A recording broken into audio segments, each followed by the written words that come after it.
प्रिय विद्यार्थियों, आज हम सीखेंगे लघु कथा लेखन। पहले लघु कथा शब्द का अर्थ समझते हैं। लघु लघु अर्थात छोटा और कथा अर्थात कहानी। तो इस प्रकार लघु कथा का अर्थ है छोटी कहानी। लघु कथा लिखते समय हमें किन बातों का ध्यान रखना चाहिए, हम पहले उन विशेषताओं को देखते हैं। सबसे पहली बात, कहानी छोटी होनी चाहिए, क्योंकि लघु कथा है, लघु कथा का अर्थ छोटी कहानी है, तो कहानी छोटी होनी चाहिए। दूसरी बात, विषय वस्तु स्पष्ट हो। जिस पर आप जो आपने टॉपिक लिया है, जो आपने विषय लिया है, वो स्पष्ट हो कि आप किस पर लिखना चाहते हैं, क्योंकि अगर आप वो जानते हैं तभी आपको पता होगा कि आप कहना क्या चाहते हैं। ये स्पष्ट हो पाएगा और पाठक, पढ़ने वाला, उसका आनंद ले पाएगा। भाषा सरल हो तथा शब्दों का उचित चुनाव किया जाए। सरल भाषा हो, हर आयु वर्ग के लोग इसे पढ़ें, समझें और इसका आनंद लें, और शब्द भी हमारे उचित हों, पात्र के अनुकूल हों, ये हमें ध्यान रखना है, क्योंकि इसी से रचना प्रभावशाली बनती है। भाषा पात्र अनुकूल और परिस्थिति के अनुकूल भी हो। कौन सी भाषा जो है वो कौन सा पात्र बोल रहा है, वह शिक्षित है, अशिक्षित है, आप किसके अनुसार बोल रहे हैं, अगर उसके संवाद बोल रहे हैं तो। और दूसरी बात, आप गांव की कहानी ले रहे हैं, शहर की कहानी ले रहे हैं, विदेश की कहानी ले रहे हैं, उस परिस्थिति का भी, उसका भी वर्णन, दुख सुख, इन सभी चीजों का ध्यान रखते हुए आप कहानी को लिखेंगे। कहानी का एक शीर्षक जरूर देना है। शीर्षक यानी उसका नाम, और वह शीर्षक लघु कथा है तो लघु, छोटी सी ही का छोटे सा ही शीर्षक देंगे, बहुत बड़ा शीर्षक नहीं, वाक्य नहीं बना देना है, एक छोटा सा शीर्षक देना है। और शीर्षक का चुनाव हम कैसे करते हैं, देखते हैं। कहानी का मुख्य बिंदु क्या है, मुख्य हिस्सा क्या है, किसे हमने अपने विषय वस्तु में मुख्य स्थान दिया है, जिसे हम मुख्य स्थान देंगे उसी के आधार पर हम उसका शीर्षक रखेंगे। अनावश्यक कहानियों को विस्तार ना दे। बेमतलब की बात, एक ही बात को दोहरा दोहरा कर आपको कहानी नहीं लिखनी है। कहानी, आपकी शब्द सीमा है, लघु कथा लेखन की शब्द सीमा है 120 शब्द, तो 120 शब्दों में ही हमारी कहानी होनी चाहिए। पात्रों की संख्या कम हो। छोटी कहानी है, हम बहुत सारे 10-12 पात्र ले लेंगे तो उसका आनंद ही खत्म हो जाएगा। उसमें आप पढ़ने वाला उलझा रहेगा, किस पात्र के बारे में क्या कहा जा रहा है, वो पात्र कौन सा था, वो बार बार ऊपर नीचे देखता ही रह जाएगा। इसलिए पात्रों की संख्या कम हो, 2-4 हो बस, जिसमें कि वह अपनी बात को कह सके, क्योंकि हमारा पूरा ध्यान हमारे विषय वस्तु पर हो, जिसको हम इस पाठ कहानी के माध्यम से स्पष्ट करना चाहते हैं। आपको एक उदाहरण द्वारा, आप सभी ने कहानी लेखन पहले भी सीखा है, और आपको याद होगा शीतावकाश में आपको कहानी लेखन के लिए दिया भी गया है, तो आप सभी कहानी लिख रहे हैं और लिखा भी है, और उसे आप अच्छी तरह समझ गए हैं कि कैसे लिखना है। अगर कहीं कोई संदेह और शंका है तो इस उदाहरण द्वारा मैं उसे भी दूर करने का प्रयास कर रही हूँ। यहाँ एक शीर्षक हम बाद में दें, पहले हम बात करें कहानी की। एक कहानी है, मिट्टी ने घड़े से पूछा, मैं भी मिट्टी, तू भी मिट्टी, लेकिन पानी मुझे बहाकर ले जाता है और मैं उसमें अपनी पहचान ही खो देता हूँ, और तुम पानी को अपने अंदर समाते हो पर फिर भी नहीं गलते, ऐसा क्यों? अब मिट्टी पूछ रही है कि तुम भी मिट्टी हो, घड़े से, कि मैं भी मिट्टी हूँ और तुम भी मिट्टी से ही बनी हो, लेकिन ऐसा क्या है कि मैं तो जब पानी में मिलती हूँ तो उसके अंदर पिघल सी जाती हूँ, गल जाती हूँ और पानी के साथ बह जाती हूँ, और तुम हो कि पानी को अपने अंदर भर लेते हो, लेकिन तुम्हारा कुछ भी नहीं बिगड़ता।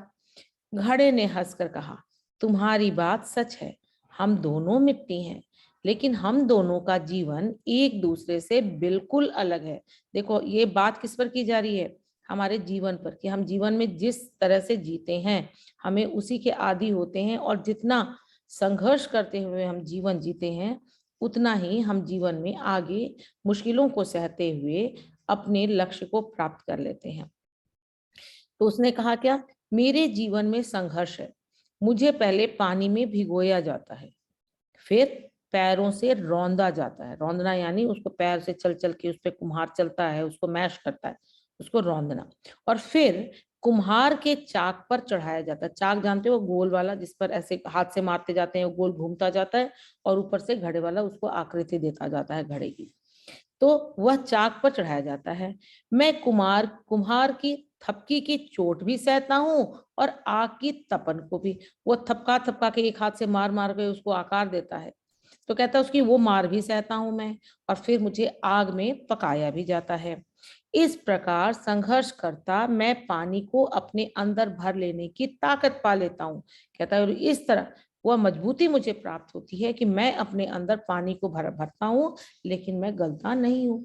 तुम तो ये कठिनाइयां नहीं सहते, इसलिए तुम्हारे और मेरे जीवन में यह अंतर है।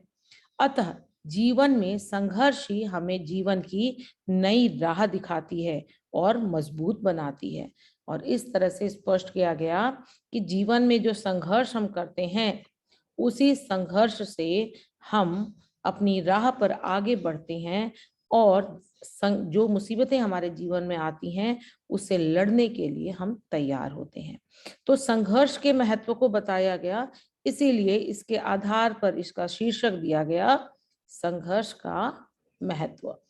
ठीक है। अब इसमें अगर हम मिट्टी और घड़े की बातचीत लिखते तो उतना अच्छा नहीं लगता। मिट्टी का घड़ा, ये भी कोई इसके अर्थ को स्पष्ट नहीं कर पाता। लेकिन जब हम यहाँ संघर्ष की बात करते हैं, संघर्ष का महत्व, तो हमें पता चलता है कि घड़े ने किस तरह से हमें अपने जीवन की कहानी बताकर कहा कि हमारे जीवन में जो संघर्ष आए, उसे कठिनाइयां आए, हमें उसे लड़ना पड़े, तो हमें डरना नहीं है, उसका सामना करना है, क्योंकि वही हमारे जीवन में हिम्मत भरता है। तो इस प्रकार इसका शीर्षक जो है बिल्कुल उचित है कि संघर्ष का महत्व। तो इसी तरह आप जो भी कहानी लिखते हैं, उसमें आप देखिए कि किस बात को सबसे ज्यादा महत्वपूर्ण माना गया है, किस पर बल दिया गया है, और उसके आधार पर ही उसका आप शीर्षक देंगे। एक यहाँ आपको प्रश्न दे रही हूँ, इसको आप अपनी अभ्यास पुस्तिका में अवश्य कीजिएगा। निम्नलिखित संकेतों के आधार पर उचित शीर्षक देते हुए, शीर्षक इसे भूलना नहीं है, नहीं तो आपके अंक कम हो जाएंगे। शीर्षक देते हुए एक कहानी लिखें। शब्द सीमा में आपको बता देती हूँ, 140 शब्दों में। ठीक है। तो अब देखिए प्रश्न क्या है। एक किसान था, स्वयं तो खेतों में काम करता, फसल उगाता और अपने परिवार का पालन पोषण करता, परंतु वह चाहता था कि उसका बेटा एक फौजी बने। उसने अपने बेटे पारस को पढ़ाया। अब यहाँ से फिर खालिस्तान है। पारस उसके बेटे का नाम है। उसने पारस को पढ़ाया लिखाया। पारस ने कैसे कैसे वो अपने जीवन में आगे बढ़ा, क्या बना, और ऐसा कौन सा कार्य उसने किया कि अंत में आया है बेटे पारस ने अपने कर्तव्य को निभाया, कर्तव्य यानी ड्यूटी, उसकी जो भी ड्यूटी थी, और अपने माता पिता और देश का नाम रोशन किया। सिर्फ माता पिता का ही नहीं बल्कि देश का नाम रोशन किया। तो यहाँ हमें ध्यान देना होगा कि जिस कहानी की हम रचना कर रहे हैं, उसमें पारस का व्यक्तित्व उस ऊंचाई पर हो जो कि उसके माता पिता और देश के लिए अत्यंत महत्वपूर्ण कार्य उसका जो उसके द्वारा किया गया है, उसका उल्लेख यहाँ पर किया जाए कि वह क्या कर किया उसने, कैसे अपने देश और माता पिता का नाम उसने रोशन किया। तो इस पर विचार कीजिए, सोचिए और अपनी अभ्यास पुस्तिका में इस कार्य को अवश्य कीजिएगा।